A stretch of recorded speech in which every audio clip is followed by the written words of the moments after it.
Have you ever felt like an outsider? Like you're a puzzle piece that just doesn't fit the picture? That's how Sarah Chun, a quiet contractor with a hidden past, felt every day on the Riverside construction site. Sarah is small in stature, but carries the weight of a history that no one on the crew could possibly imagine. Beneath her dusty work clothes and hard hat, she holds a secret that is about to be revealed in the most unexpected way, forcing her to confront a past she'd tried to leave behind. A past that will change everything the men on that site think they know about her. This is a story about assumptions, second chance, and what it truly means to belong. The construction site fell into a heavy hush. 23 seasoned workers froze mid-motion, mid-conversation, eyes glued to the small woman methodically rolling up her sleeve. That single, unremarkable gesture carried a weight they didn't yet understand, but it was about to upend every assumption they'd held for the past 3 months about the quiet, self-contained contractor working in their midst. The morning fog hung low over the Riverside Municipal Complex, draping the steel skeleton of the four-story government building in a muted shroud. The gray mist bled into the grayer expressions of the crew, men whose lives had been spent among concrete dust and the groan of heavy machinery. Sarah Chun stepped out of her dusty pickup, boots crunching against the loose gravel of the parking lot.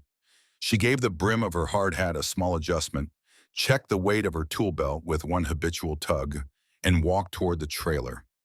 From inside came the familiar noise, a blend of raucous laughter, the clang of a thermos on metal, and jokes that had worn thin weeks ago. "Look who finally decided to show up," Marcus Delano's voice boomed across the lot. He was the self-appointed comedian of the crew, never missing an opportunity to perform for his audience. Little Lady was probably the home making sandwiches for the whole crew. Sarah didn't flinch, didn't answer. She signed in with a scribble on the clipboard, collected her work order from Tony Valdez's scarred desk, and left the trailer without a word. After 3 months, she'd memorized this routine. The snickers, the smirks, the quiet disbelief that she was still here. The Riverside project was massive, a future hub of the city's administrative offices, all steel, concrete, and tension. Sarah's name had made it here on merit. Her precision with electrical work was well known in certain circles.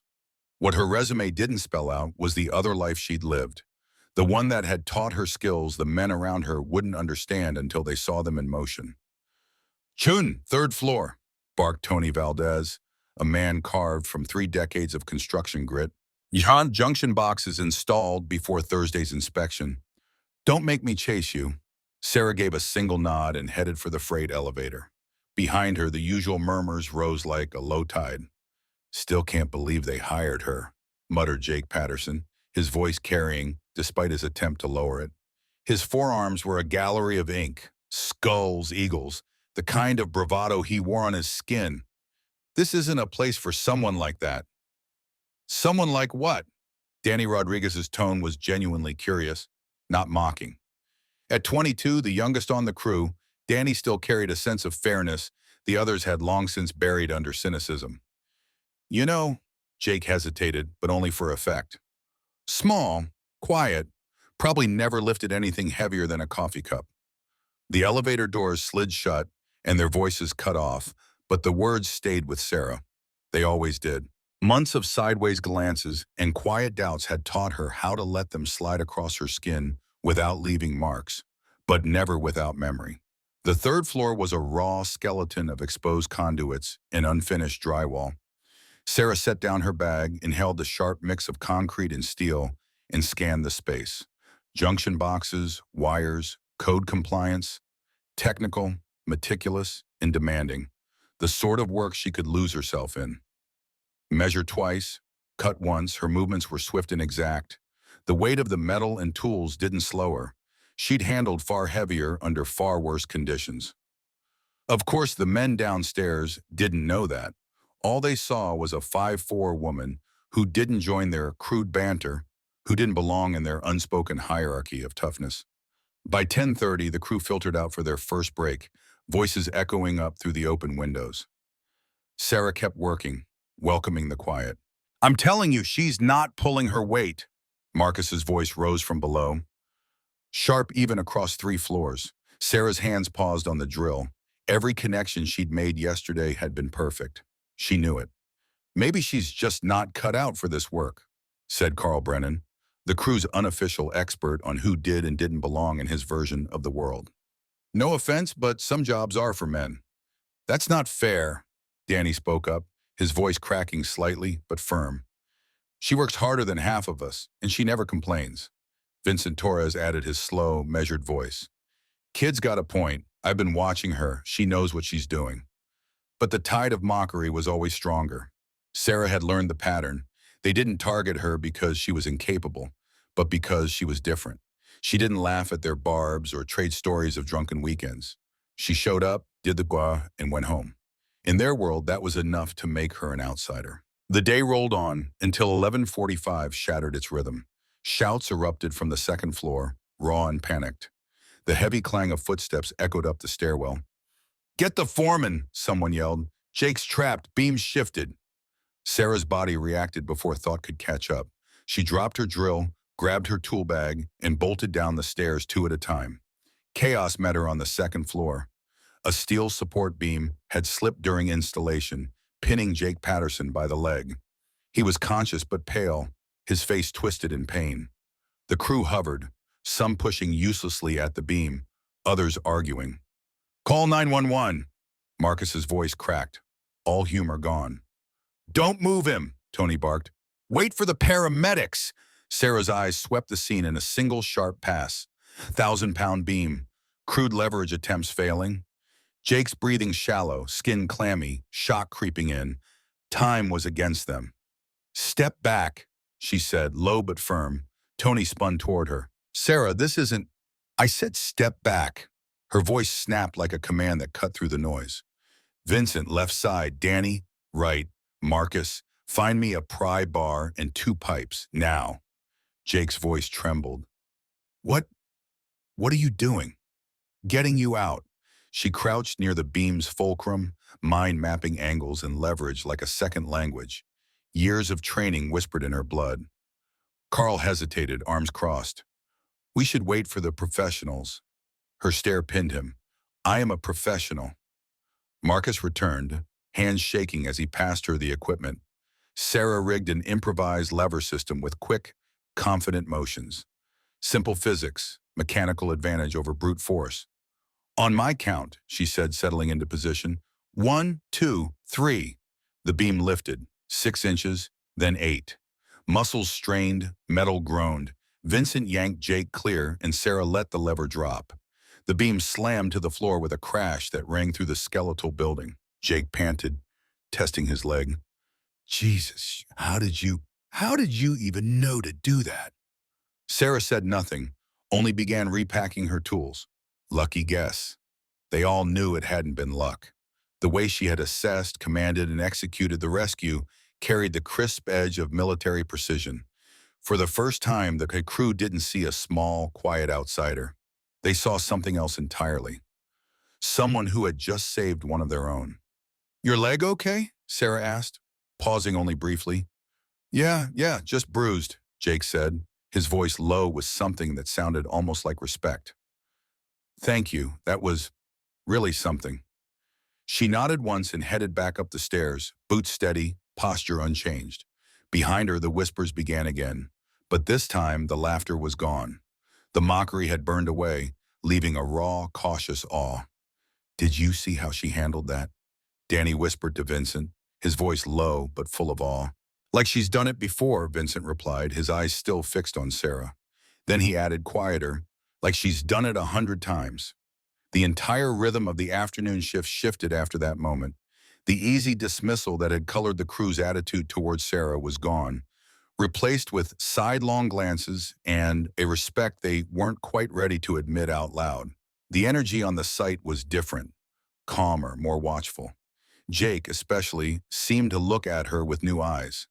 The same man who had spent weeks tossing crude comments her way now simply nodded when she passed him in the hallway. His usual smirk replaced with something that looked suspiciously like respect. But it was Marcus, the self-proclaimed comedian of the crew, who finally said what everyone else was thinking. "Where'd you learn to do that?" he asked during the afternoon break, catching her while she worked alone on the 3rd floor. Sarah didn't even glance up from the panel of wires she was focused on. Do what? The rescue thing. The way you figured out the leverage, took charge like you owned the place. Marcus's voice lacked its usual teasing edge. That's not the kind of thing you pick up in trade school. No, Sarah said simply, still threading a wire through the conduit. It's not. So where then? She finally looked up, meeting his gaze squarely. Does it matter? Marcus hesitated, studying her face like he could find the answer there. I guess not, but it's got me curious. I mean, you've been here 3 months, taking all our crap without saying a word. Then this happens, and suddenly you turn into... He paused, fumbling for the right word. I don't even know what. I'm the same person I was this morning, Sarah said calmly. Marcus shook his head. No, this morning you were just some quiet contractor none of us thought really belonged here. Now, I'm not so sure what you are. Sarah returned to her work, letting the conversation fall away. But Marcus lingered, shuffling on his feet like he had more to say. Finally, he cleared his throat. Look, I owe you an apology. We all do.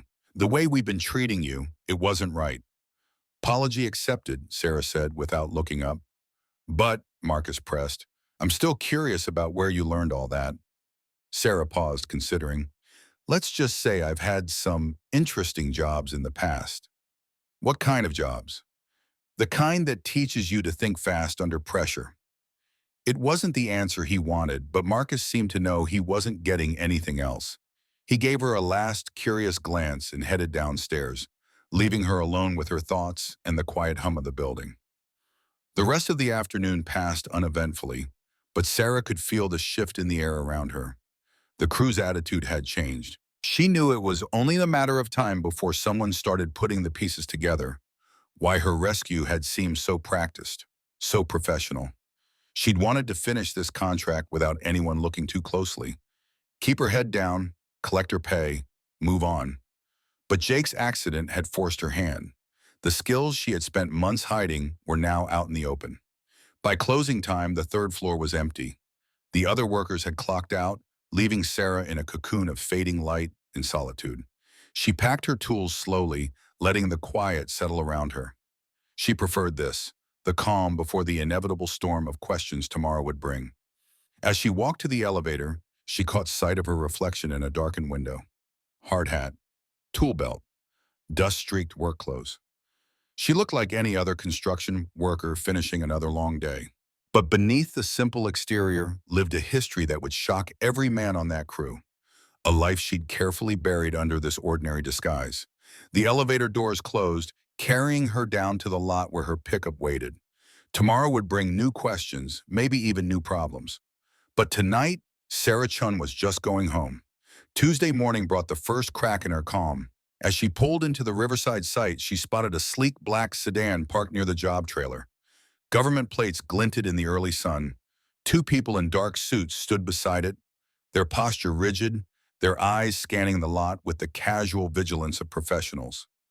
Sarah felt her stomach tighten. Federal agents. She recognized the type immediately, the stance, the haircuts, the alert way they scanned their surroundings. Her face stayed neutral as she parked and walked past them. But her mind was already racing. The timing was too perfect to be coincidence. Less than 24 hours after she revealed skills no ordinary electrical contractor should have, the government had arrived. Chun, Tony's voice rang across the lot. Got a minute? She approached the trailer where Tony stood with the two agents. Up close, she saw the credentials clipped to their breast pockets. Department of Defense, Office of Inspector General. This is Agent Harrison and Agent Webb, Tony said, his face tight with confusion. They're asking about yesterday's incident. Agent Harrison, a tall, lean man with prematurely gray hair, stepped forward. Miss Chun, we understand you assisted in rescuing an injured worker yesterday. I helped lift a beam, Sarah said carefully. Anyone would have done the same. Anyone with advanced tactical training, perhaps? Agent Webb cut in. She was younger, with sharp eyes that seemed to slice right through Sarah. The leverage calculations, the command presence, the emergency protocols. Those aren't skills we typically see in civilian contractors. Tony glanced between them, bewildered. What exactly are you getting at? We're conducting a routine security clearance verification. Harrison said smoothly. Miss Chun's background requires periodic review due to the nature of her previous employment. The words hit like a punch she'd seen coming. Exposure, the life she'd built here, the quiet anonymity, it was unraveling, all because she'd chosen to save Jake. Previous employment, Tony echoed, suspicion creeping into his voice. Sarah, what aren't you telling us? Before she could respond, Marcus rounded the trailer, followed by half the crew. Construction sites were rumor factories, and the sight of federal agents was irresistible bait. Everything okay here? Marcus asked, though his tone made it clear he already knew it wasn't. Agent Webb glanced at her tablet. Miss Chun, your discharge papers indicate you left active duty 18 months ago. Are you currently in contact with any former members of your unit? The question hung heavy in the morning air. The crew's curiosity sharpened into something more serious, their gazes fixed on her. Unit? Jake limped forward, his legs still bandaged from yesterday. What unit? Sarah made her decision. The mask was cracking, and pretending otherwise would only make it worse. Navy, she said simply. Danny's voice cracked. Like, Navy? Special operations, Agent Harrison added, apparently deciding subtlety was no longer necessary. Miss Chun served with distinction in multiple classified operations before her discharge. The words rippled through the crew like a shockwave. Vincent, the only one among them who'd served, was first to find his voice. Jesus Christ, he breathed. You're military? Former military, Sarah corrected quietly. What kind of special operations? Carl asked, his old skepticism melting into wary respect. That information is classified, Agent Webb said, glancing up from her tablet. But I can say Miss Chun has multiple commendations for valor under fire. Tony rubbed his forehead as if trying to rearrange the world into something that made sense. So, yeah, when you said you'd had interesting jobs before. I wasn't lying, sir, Sarah said. I just wasn't being specific. Marcus stepped closer, still processing. The way you handled the rescue yesterday, that was military training, wasn't it? Combat engineering, Sarah confirmed. Among other things. Other things? Jake asked. Sarah looked at the agents, who gave a faint nod. Demolitions, close quarters combat, advanced field medicine, electronic warfare. Silence fell over the group as they processed the quiet woman they'd underestimated for months.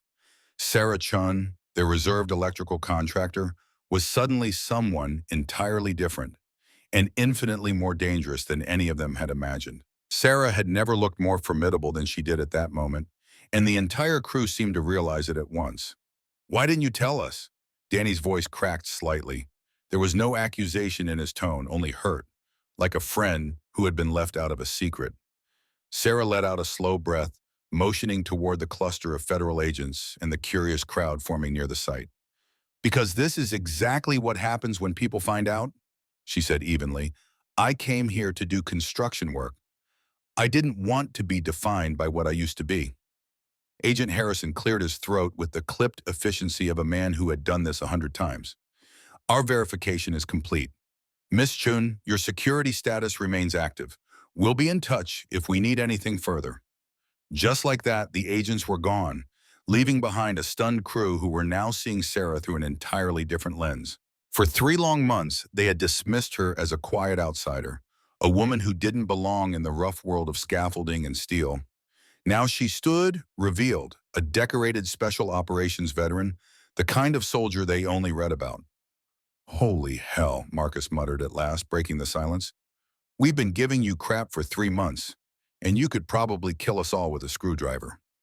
Sarah allowed herself the faintest smirk. I don't make a habit of killing coworkers, she said dryly. Yeah, but you could if you wanted to, Carl said. There was no hostility in his voice now, only a note of awe that hadn't been there before. Sarah bent to pick up her tool bag. I'm getting back to work. We've still got a building to finish. She started toward the elevator, but a voice stopped her before she could step inside. Sarah, wait. Vincent had caught up, his weathered face softer than usual, his tone quiet and respectful. I served too, Army, 91 to 95. I know what it's like, coming back to civilian life. Sarah studied him carefully. Do you? The adjustment, Vincent said with a slow nod. The way people look at you changes.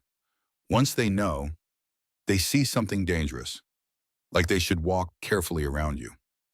He hesitated, then asked with surprising honesty, "Are you dangerous?" Sarah considered the question. "I was," she said finally. "But that was a long time ago, and I was never in your league," Vincent admitted. "Special operations, that's a whole different world." "It's just training," she replied. "Skills I hope I'll never need to use again. But they're still there." "Yes," Sarah said quietly. "They're still there." Vincent nodded with understanding. "The guys, they're going to have questions. Probably a lot of them." "I figured as much. You don't owe them answers, no. Your service is yours, your business." Sarah blinked, genuinely surprised by his words. "Thank you for saying that." "I mean it, but—" He hesitated and then smiled faintly. "I do have one question, if you don't mind. Why construction? With your background, you could probably take any job you wanted." Sarah was silent for a long moment, thinking. "Because this is real," she said finally. "When I wire a building or install a system, I'm creating something that will last for decades, something that serves a purpose beyond what I used to do." Vincent's eyes softened with immediate understanding. Combat breaks things down. Construction builds them up. "Exactly," Sarah said, almost relieved someone put it into words. "That makes sense." He extended a hand, his grip firm but warm. "For what it's worth, I'm glad you're here. And not just because of what you did for Jake yesterday." Sarah shook his hand, feeling a connection she hadn't expected. "Thanks, Vincent." The rest of the morning carried an unusual tension, like the air itself was charged. The crew worked with an intensity that hadn't been there before, yet Sarah could feel their eyes on her, hear the low hum of whispered conversations behind her back. She wasn't the quiet contractor anymore. She was something else entirely, and they were still deciding what that meant. Around noon, footsteps approached her workstation on the third floor. Jake limped into view, his heavy frame moving cautiously on a leg that still wasn't fully healed. "Got a minute?" His usual cocky swagger was gone, replaced by something hesitant. Sarah set down her wire strippers. "How's the leg?" "Better, thanks to you." He shifted, clearly uncomfortable. "Look, I need to say something. The way I've been these past few months, the jokes, the comments, I'm sorry." "You didn't know," Sarah said simply. "That's not an excuse. I was being a dick. I made assumptions. Wrong ones." Sarah studied his face. The remorse there was real. "Apology accepted." Jake hesitated, then asked quietly, "Can I ask you something?" "You can ask." "Yesterday with that lever system, you moved like you'd done it 100 times." "I had," Sarah said with a small nod. "Different circumstances. Combat extractions, pulling wounded soldiers out of collapsed structures. Same physics, different stakes." Jake was silent for a moment. "How many times?" Sarah frowned. "How many times what?" "How many times did you risk your life for someone else?" She thought about it. "I never counted. It was just the Joe." "What's the I?" Jake repeated, shaking his head slowly. "Jesus. And here I was thinking you were—" He trailed off, grimacing at himself. "Some kind of what?" she prompted. "Weak, incompetent, out of your depth." His voice dripped with self-disgust. "Couldn't have been more wrong." "You weren't entirely wrong," Sarah said. "In a way, I am out of my depth. The military is structured, clear objectives, set protocols. Construction is more fluid. But you're learning." "I'm trying to." Jake nodded slowly. "For what it's worth, you're doing fine. Better than fine. Not just the military stuff. Your electrical work is solid. You're good." That surprised her more than anything else. She had been so preoccupied with hiding her past that she hadn't realized her present work had earned its own respect. "Thank you," she said quietly. "That actually means a lot." Jake gave a small smile. "Look, things are going to change now. The guys will treat you different, ask questions.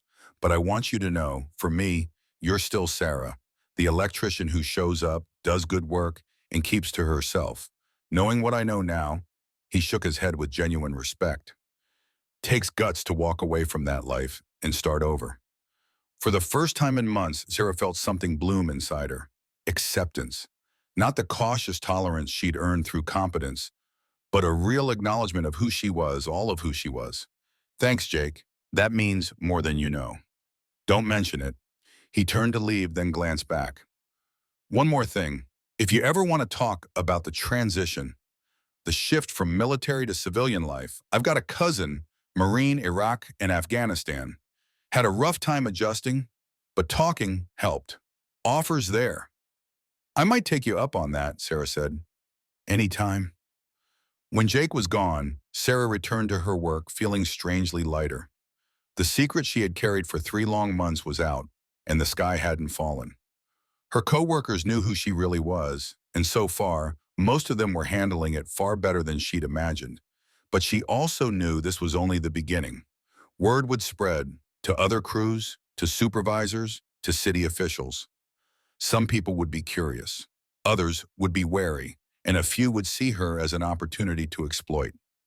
By mid-afternoon, the 3rd floor had become a steady stream of quiet visitors. Danny stopped by first, brimming with questions about military life. Vincent shared his own service stories. Even Carl, once her harshest critic, approached with a new and genuine respect. But Marcus's visit was the most unexpected. He leaned against the doorway of her workstation, unusually thoughtful. "I've been thinking," he said around 3 o'clock, "about yesterday, about your background, about how we've treated you." Sarah glanced up from her wiring. And I think we could use someone like you, not just on this job, on future jobs too. Construction's dangerous, and most of us have zero real training for emergencies. You do. You want me to run emergency drills? Not exactly. Marcus's grin returned, boyish and disarming. I want you to be part of the team. Really part of it. Not just the quiet contractor who keeps her head down. I'm talking safety protocols, emergency response, maybe even some tactical tips if they ever fit the situation. Sarah raised an eyebrow. And in return? In return, Marcus said with a grin, we stop treating you like an outsider and start treating you like the badass professional you actually are. Sarah hesitated, surprised to realize she was genuinely considering it. For months, she had tried to fade into the background, to survive by staying invisible. But maybe that had been the wrong approach. Maybe it was time to stop hiding. I'll think about it, she said finally. Fair enough. Marcus started to leave, then added over his shoulder, whatever you decide, I'm glad you're here. We all are. By the time the workday edged toward its close, Sarah felt the shift settle into her bones. The crew no longer saw her as a stranger. She wasn't just the quiet electrician anymore. She was Sarah Chun, soldier, survivor, and builder. And for the first time in a long while, she believed that might actually be enough. Yesterday morning, Sarah Chun had been nothing more than the quiet contractor. No one on the Riverside construction crew paid much attention to. In less than a day, everything had changed. Now, the same men who used to doubt her whispered the words special operations veteran as if she were someone out of a movie. Her very presence shifted the energy around the site. She wasn't sure yet what to do with that change. Should she keep pretending her military career was just an inconvenient shadow that complicated civilian life? Or should she stop running from it? Find a way to let her old skills coexist with the new life she was trying to build. That thought lingered as she packed up her tools and rode the elevator down the night before. For the first time in months, she had caught herself looking forward to the next day. The quiet contractor she'd been hiding behind was gone. By Wednesday morning, the site was a different kind of battlefield. When Sarah turned into the parking lot, she saw flashing lights cutting through the early light. Several police cruisers, an ambulance, and a bomb squad truck clustered around the east entrance. Her instincts kicked in immediately. Detective Ray Morrison intercepted her the second she stepped out of her pickup. Miss Chun, I need you to come with me. What's going on? She asked, scanning the scene. Officers moving with purpose, yellow tape going up, and the faint smell of diesel from the idling trucks. Someone called in a bomb threat around 4 a.m., Morrison said. They mentioned the 3rd floor, your floor. They also asked for you, by name. Sarah's chest tightened. Asked for me, how? They said they wanted to talk to the Navy SEAL working as a contractor. You're the only one here who fits that description. The words hit like a stone to the gut. Around the job trailer, the crew had gathered in a nervous knot. Some looked confused, Some were just scared. Tony Valdez was already in a heated debate with a police supervisor. No doubt about delays and deadlines, but Sarah's focus shifted when a bomb squad tech approached. The woman was in her 40s, calm under pressure, with sergeant stripes on her arm. She extended a hand. Miss Chun, Sergeant Paula Hayes, EOD. I hear you've got some experience with explosive ordnance. Some, Sarah said carefully, mostly improvised devices in combat zones. That's exactly why I'm talking to you, Hayes said. The caller gave very specific details about how the device is built and where it's placed. It sounds military. We could use someone who understands both the hardware and the mind behind it. Morrison frowned. Hold on, you're telling me you want a civilian contractor to help handle a bomb? A decorated special operations veteran, Hayes corrected without missing a beat. Big difference. Sarah felt the familiar weight settle on her shoulders, the heavy cloak of responsibility she'd worn so many times overseas. What can you tell me about the device? She asked. Follow me. They walked toward the east entrance, past the cordoned-off zone where the bomb squad's command post was set up. Hayes handed her a tablet displaying X-ray scans of the suspicious package. Third floor, right where the caller said, near the electrical junction boxes you were working on yesterday. Sarah studied the images, her eyes narrowing. The device was cleanly assembled, wires and triggers arranged with disciplined precision. This wasn't the messy work of a hobbyist. It had redundancy triggers, anti-tamper components, signatures of someone who knew exactly what they were doing. This isn't amateur work, she said quietly. That's what we thought, Hayes replied. The caller even said you'd recognize the craftsmanship. Any idea who wants to get your attention? Faces from her past flashed in her mind, enemies she'd outmaneuvered. Insurgents and mercenaries she'd crossed. Most were dead or locked away. Whoever this was, they knew her life now, knew she was trying to disappear into something ordinary. I need to see the device in person, she said. Absolutely not, Morrison cut in. You're a civilian now. I can't. Detective, Hayes interrupted, her tone firm but respectful. She has more hands-on experience with military explosives than my entire team combined. If she can give us a read we can't get otherwise. I'm listening. Behind them, Marcus Delano approached, his usual grin gone. Sarah, what the hell is going on? They're saying somebody's after you? We don't know that yet, she said, though the knot in her stomach said otherwise. Vincent Torres joined them, his military bearing more obvious now that the site felt like a war zone.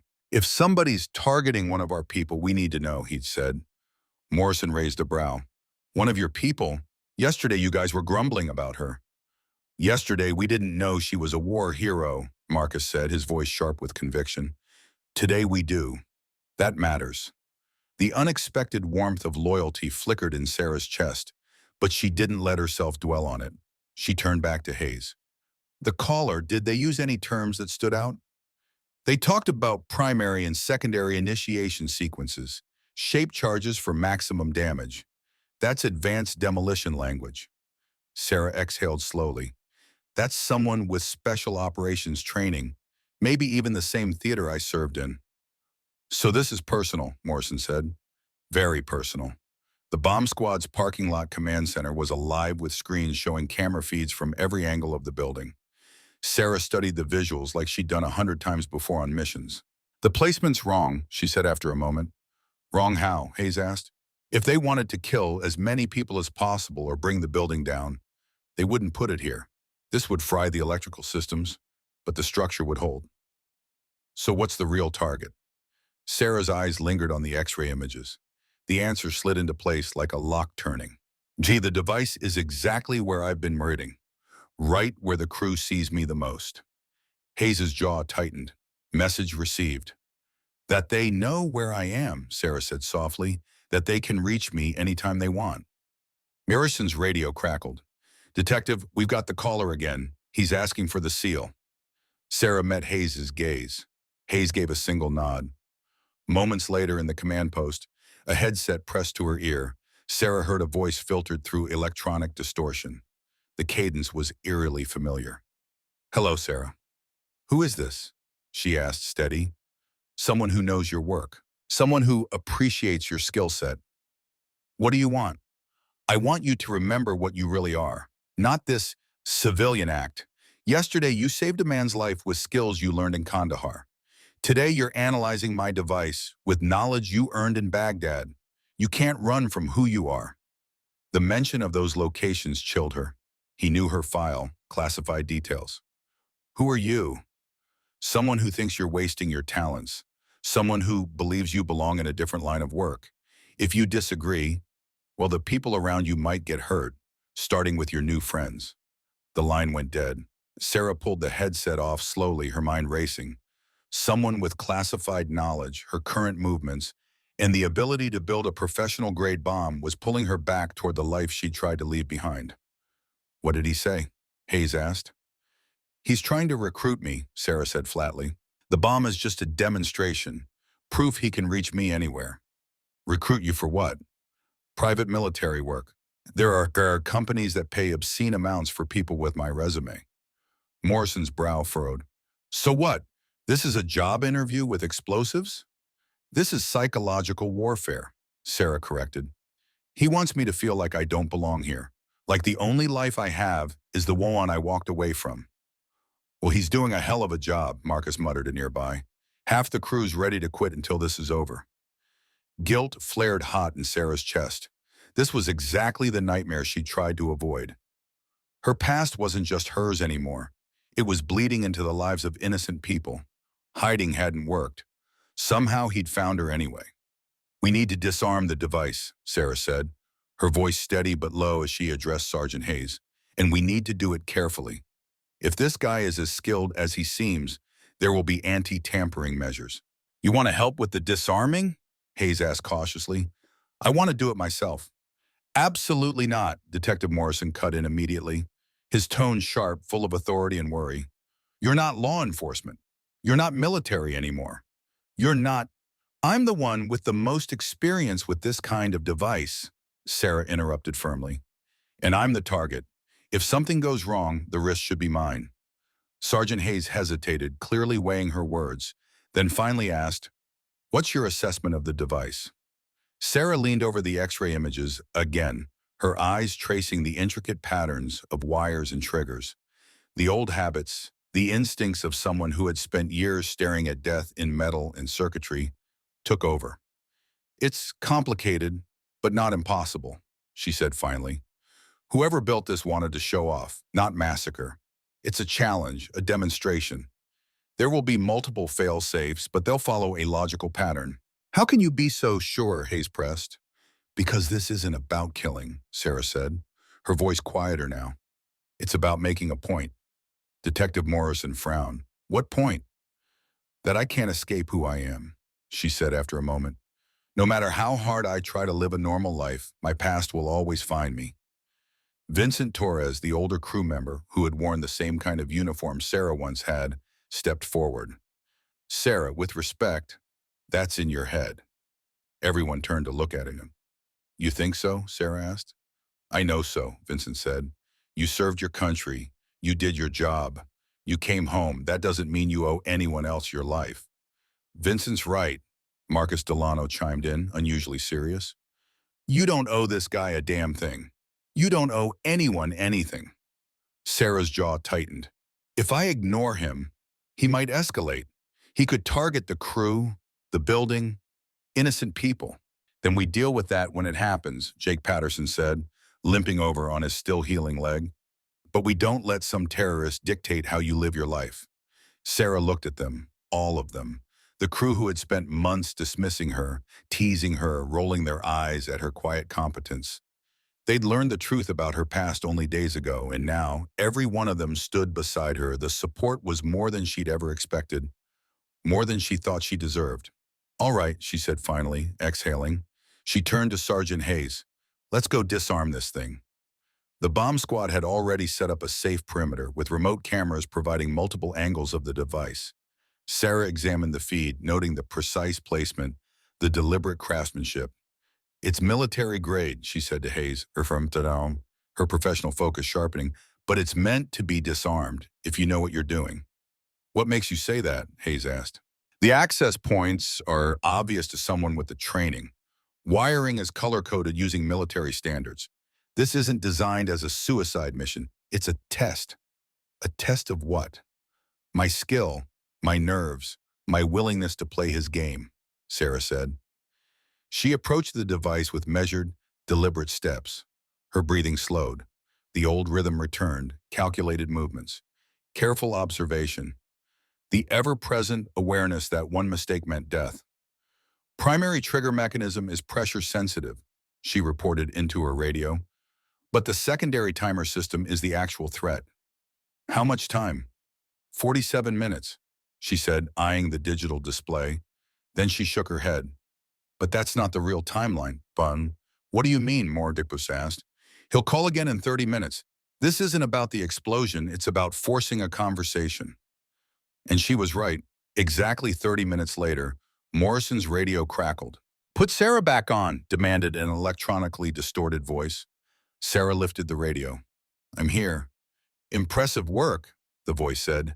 You've identified the primary systems without triggering any fail-safes. What do you want? Sarah asked flatly. I want you to consider my offer. There are people who would pay a fortune for someone like you. I'm not going back to that life. Even if staying in your current life puts your new friends at risk. Sarah's eyes drifted to her crew at the command post, the same men who had once doubted her and were now standing firm, concern and determination etched into their faces. Especially then, she said, you're making a mistake, Sarah. You can't hide from what you are forever. I'm not hiding, she said quietly. I'm building something new. We'll see about that. The line went dead, and the timer on the bomb began racing down at terrifying speed. Everyone back, Sarah shouted, her voice cutting through the chaos. The timer's been accelerated. 5 minutes, that was all she had. And now the device wasn't a game. It was a real threat. Sarah, get out of there, Marcus yelled. Not enough time, she called back, her hands already working, muscle memory taking over. I can disarm it, but everyone needs to clear out. The crew moved back reluctantly, but she could feel their eyes locked on her. Vincent took charge of the evacuation, barking calm, military-precise instructions. 2 minutes, Hayes warned. Sarah's hands moved with surgical precision, navigating the tangle of redundant systems. Each sequence had to be perfect. 60 seconds. The final wire trembled slightly between her fingers. If she chose wrong, there would be no second chance. 30 seconds. She exhaled, trusted her training, and made the cut. The timer froze at 14 seconds. The parking lot erupted in cheers, but Sarah didn't move until every system was confirmed neutral. Only then did her muscles loosen, tension draining from her shoulders. Holy hell, Marcus breathed, approaching her with wide eyes. You just disarmed a bomb like you were changing a light bulb. Training, Sarah said simply. That wasn't just training, Morrison said. That was expertise, the highest level. Sarah met the eyes of her crew. No fear, no suspicion, just respect and gratitude. They had seen who she really was and stayed. So, what happens now? Danny Rodriguez asked softly. Now we find out who's behind this, Morrison said, and make sure they can't threaten anyone else. And Sarah? Vincent asked. Sarah hesitated. The quiet life she'd been trying to build was gone. Her facade of the anonymous contractor had been stripped away completely. I guess we'll see if construction has room for someone like me, she said finally. There's room, Jake said firmly. There's definitely room. By the time the bomb squad finished processing the scene and the police wrapped up, Sarah knew everything had changed. She wasn't hiding anymore. She was learning how to carry her past into her future. Thursday arrived with a different kind of tension at the Riverside site. When Sarah pulled in, she immediately noticed private security stationed at key points, scanning the perimeter. Their posture, their movements, she could tell they were ex-military. Morrison had insisted on the detail after yesterday's threat, but the effect was surreal. The place felt more like a forward operating base than a construction site. This is ridiculous, Tony Valdez muttered as Sarah approached the trailer. We've got armed guards babysitting electricians hanging junction boxes. City says they'll shut us down if we can't prove the site's safe. Sarah scanned the security layout automatically.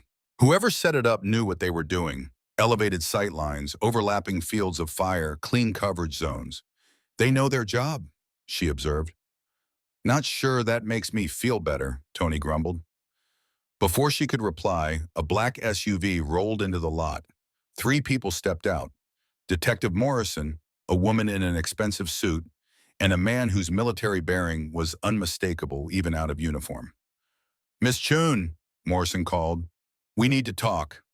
The woman in the suit approached first. Sarah Chun, I'm Director Patricia Hawkins, Department of Homeland Security.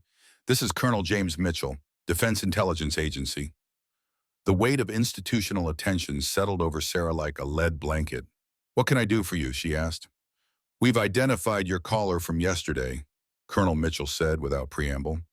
Staff Sergeant Derek Vaughn, formerly of the 75th Ranger Regiment, discharged 18 months ago, under circumstances that remain classified. The name struck Sarah like a punch to the gut. Derek Vaughn. Memories hit her in a rush. Long, brutal nights in Afghanistan, joint operations that had tested her limits. He had been brilliant and calculating, utterly fearless, and completely devoid of a moral compass when it came to completing a mission. You know him, Director Hawkins said quietly, studying the flicker of recognition across her face. We worked together, briefly. How briefly? Sarah's eyes shifted to the construction crew, still clustered nearby. They were pretending to work, but straining to catch every word. The conversation had already crossed into dangerous territory. Can we do this somewhere private? She asked.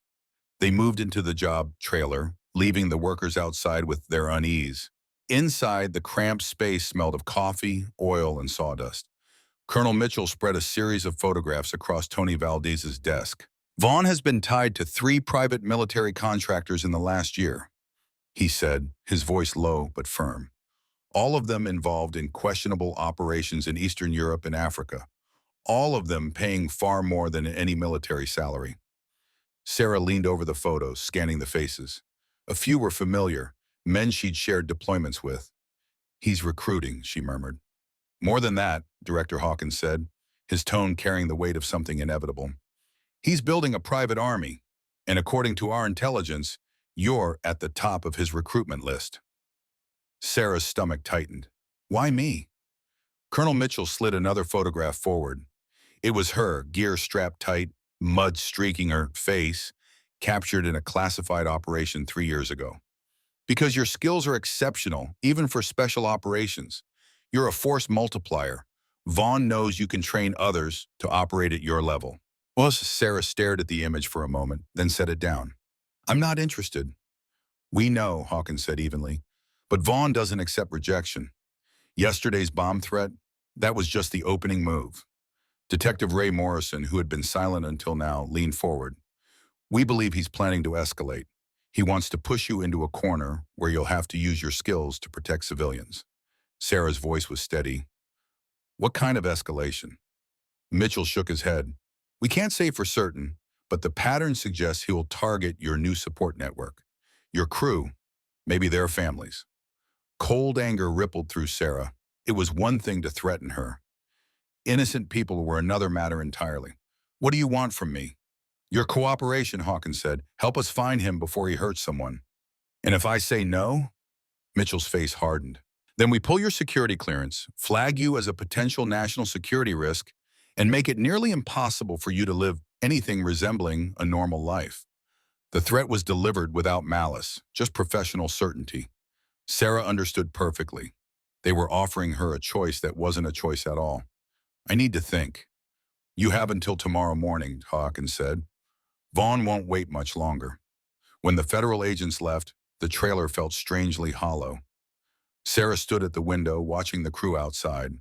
They huddled in tight groups, speaking in low, urgent tones. They're scared, Morrison said quietly. They should be, Sarah replied. Vaughn doesn't make idle threats. Tell me about him. Sarah hesitated.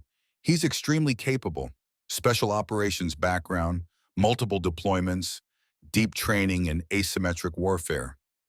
So, he's you, Morrison said. Sarah shook her head. No, he's what I could have become if I'd made different choices. What kind of choices? The kind that put the mission above human life. Morrison studied her for a long moment. And you don't?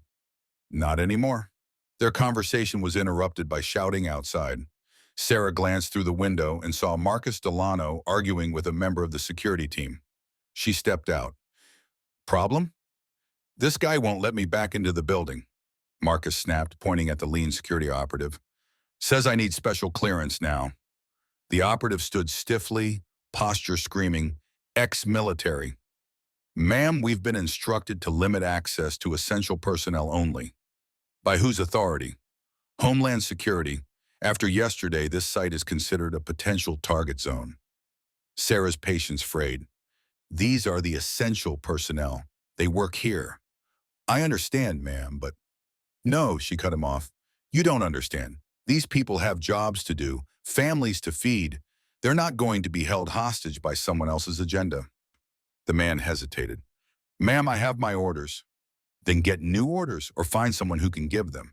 But don't stand here and tell construction workers they can't do construction work. Vincent Torres approached, his calm but firm presence carrying the weight of experience. She's right, he said to the operative. We're not the threat. We just want to finish the job. Sir, I appreciate that, but nothing, Jake Patterson growled, limping forward on his injured leg. Yesterday, she saved my life. Today, the government treats her like a suspect. That doesn't sit right with me. One by one, more crew members gathered, their faces a mix of confusion, anger, and stubborn resolve. Sarah felt the shift. This job site was no longer just steel and concrete. It was a line in the sand. She turned back to the operative. Look, I get it. You have a job. But so do they. Can we compromise? He spoke into his radio in hushed tones. After a tense few minutes, he turned back. Work can continue, but with escort protocols. No one works alone, hourly check-ins, and any unusual activity gets reported immediately.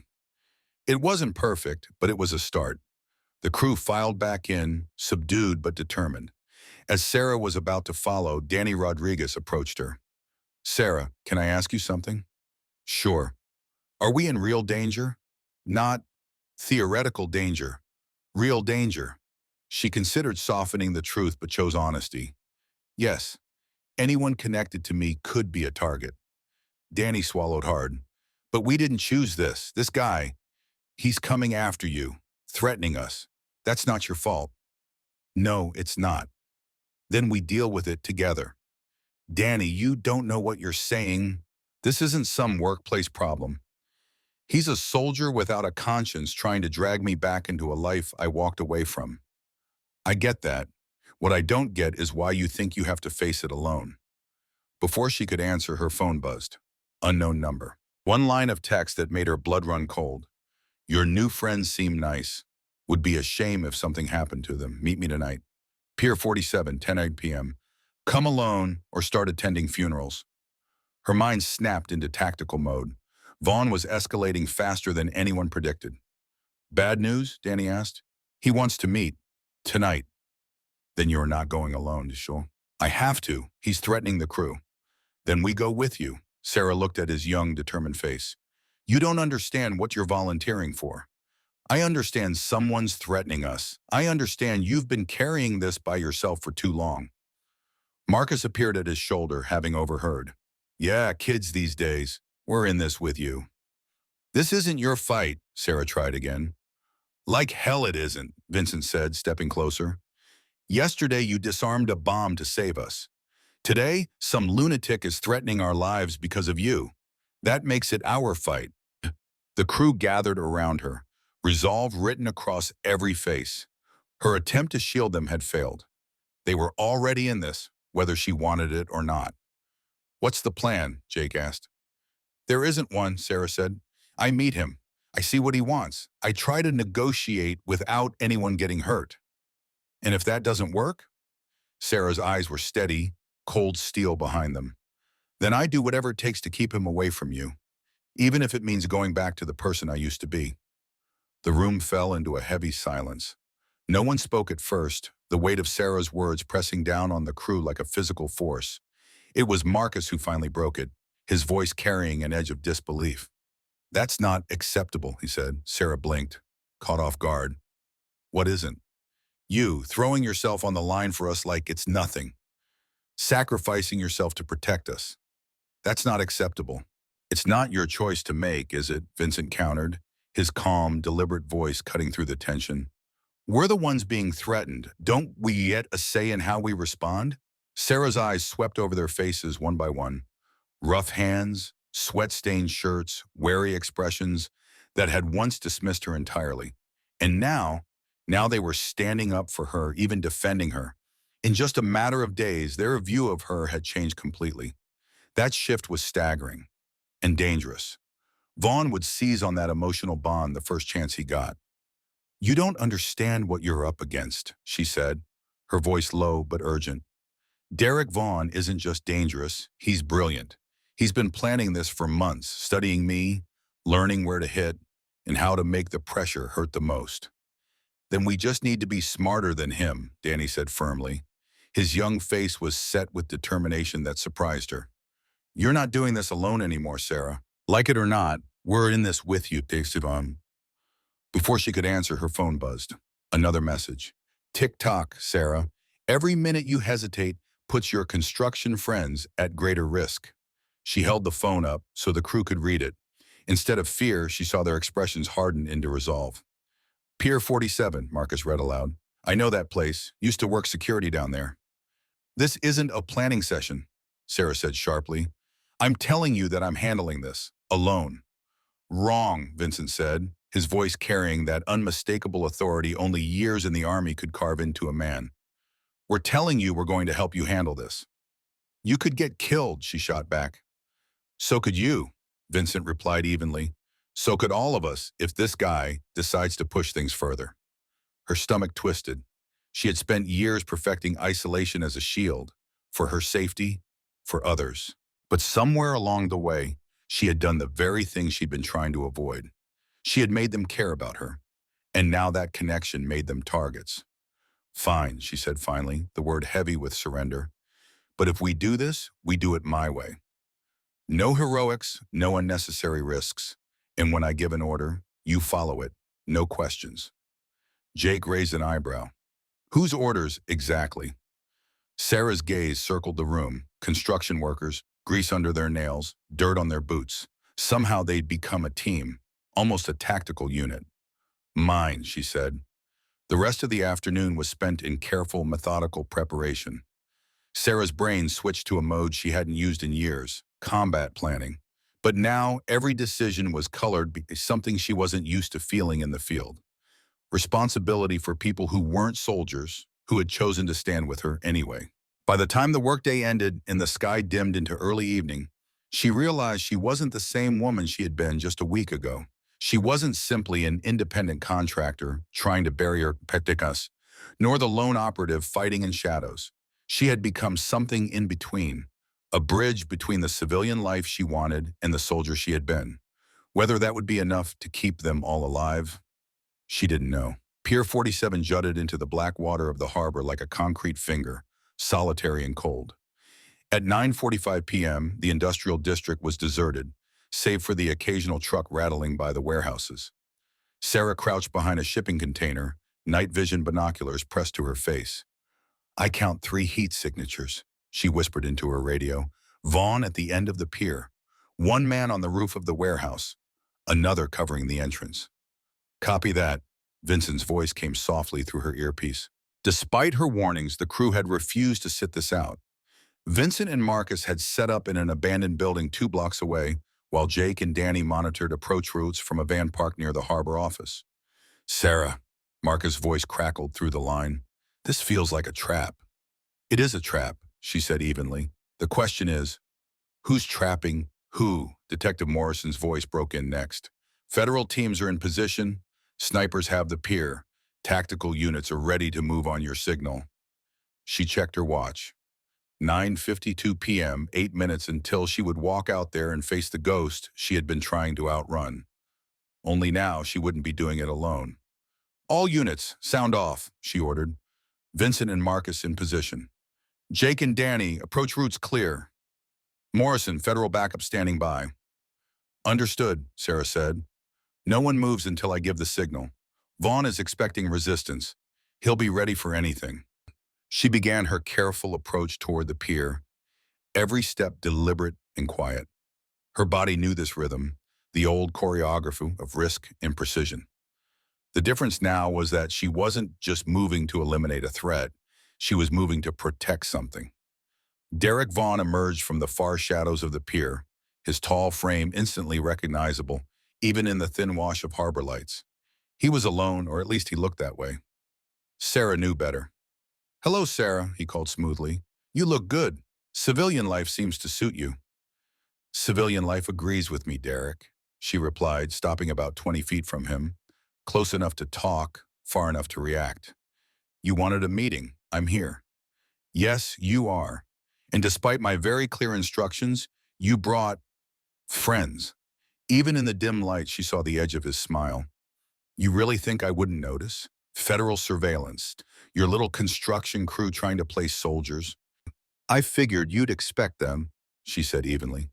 "I did," Vaughn admitted, "which is why this conversation will be short." He pulled a tablet from his coat and held it up.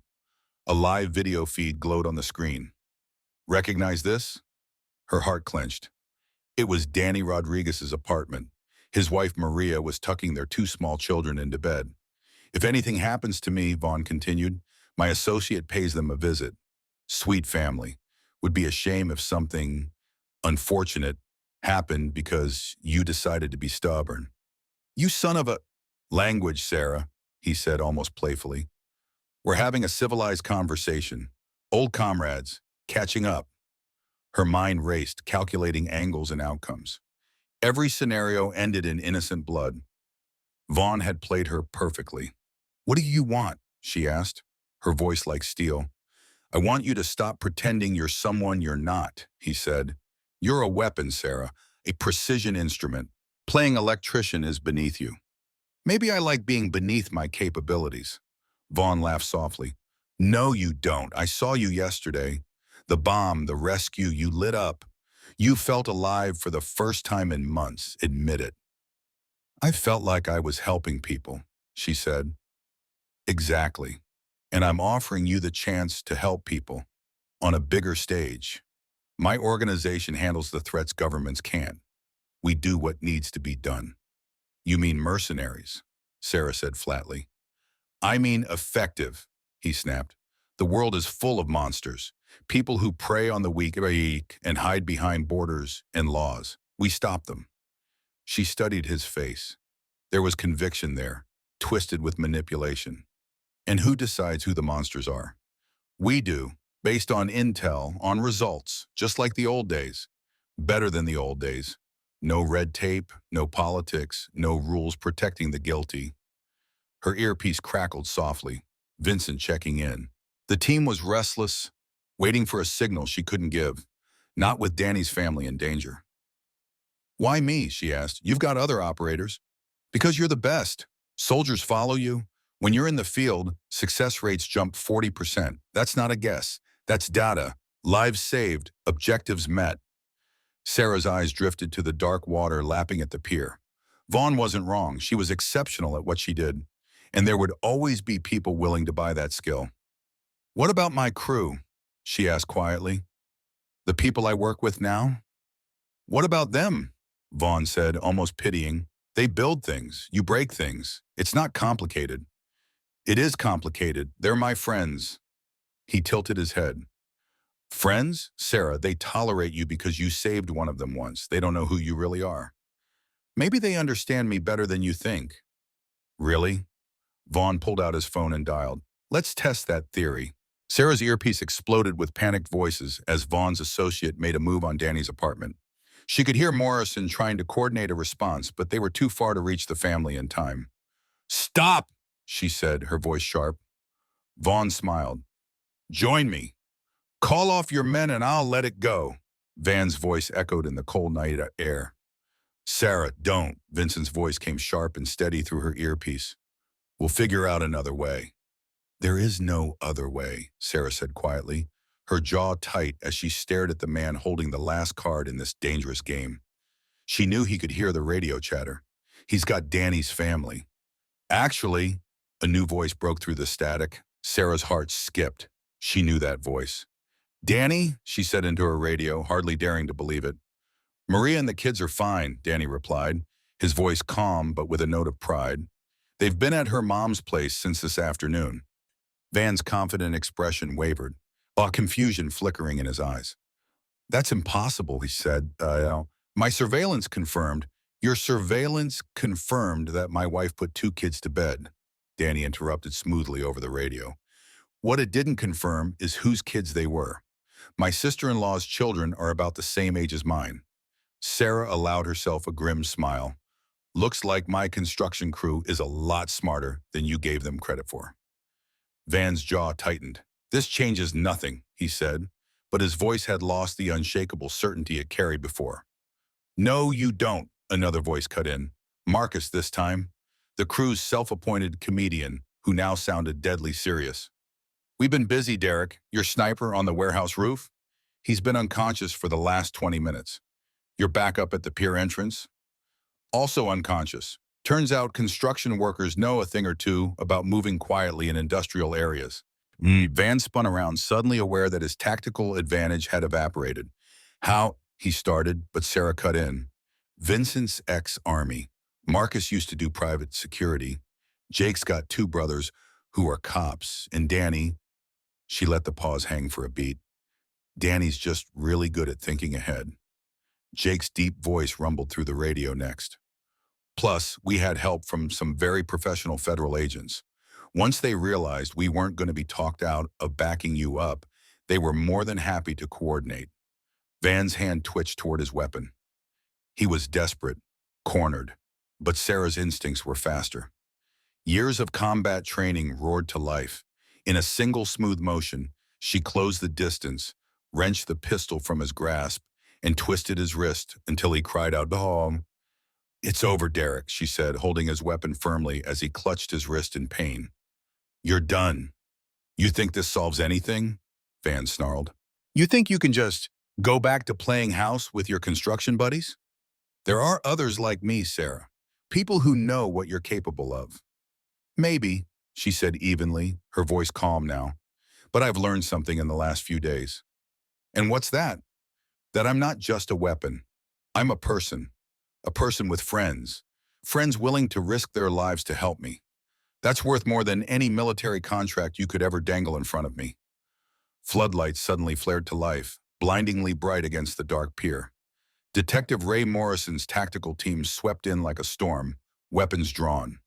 Within moments, Van was in custody, his grand plan crumbling around him. The so-called recruitment operation he had tried to run against her had collapsed like wet cardboard. As federal agents began processing the scene, Sarah turned to see her crew surrounding her.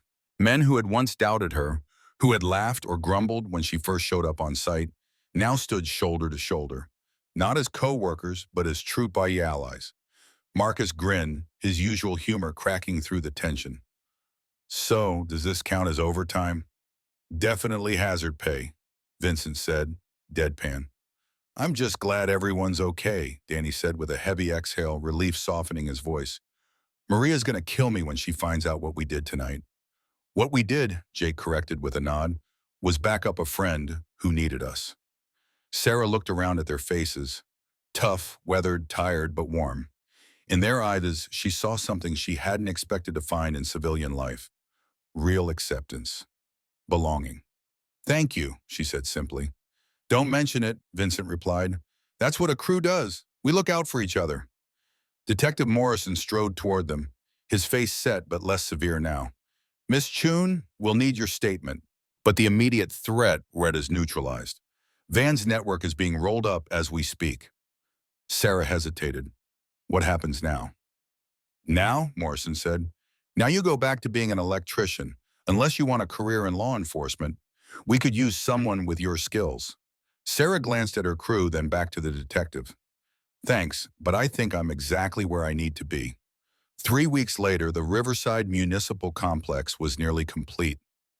Sarah crouched on the third floor, tightening the last junction box in the electrical system. The same project that had started this entire ordeal. The hum of the building was familiar now, comforting.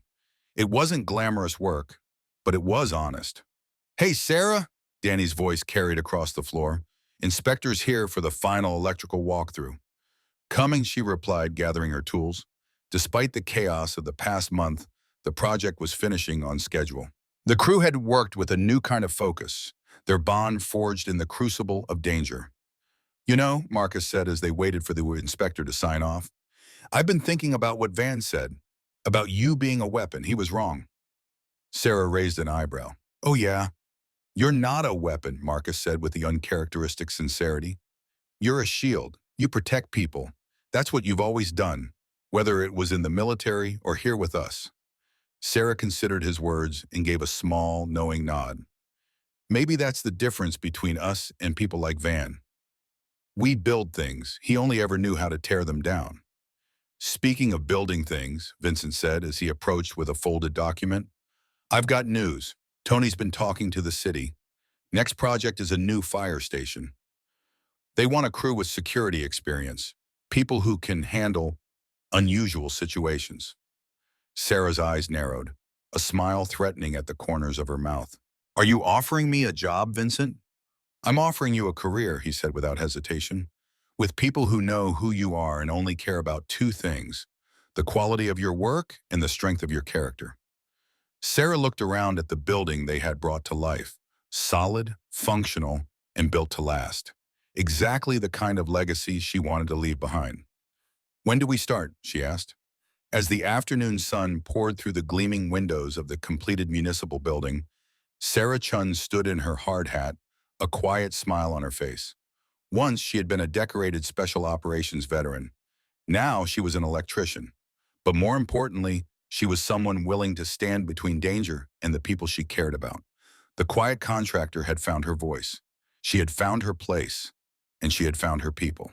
Outside, the city moved on, unaware that one of its most unlikely protectors was wiring outlets and checking circuit breakers, always ready if the world turned dangerous again. Some heroes wore uniforms. Others wore hard hats. Sarah Chun had worn both, and she wore them well.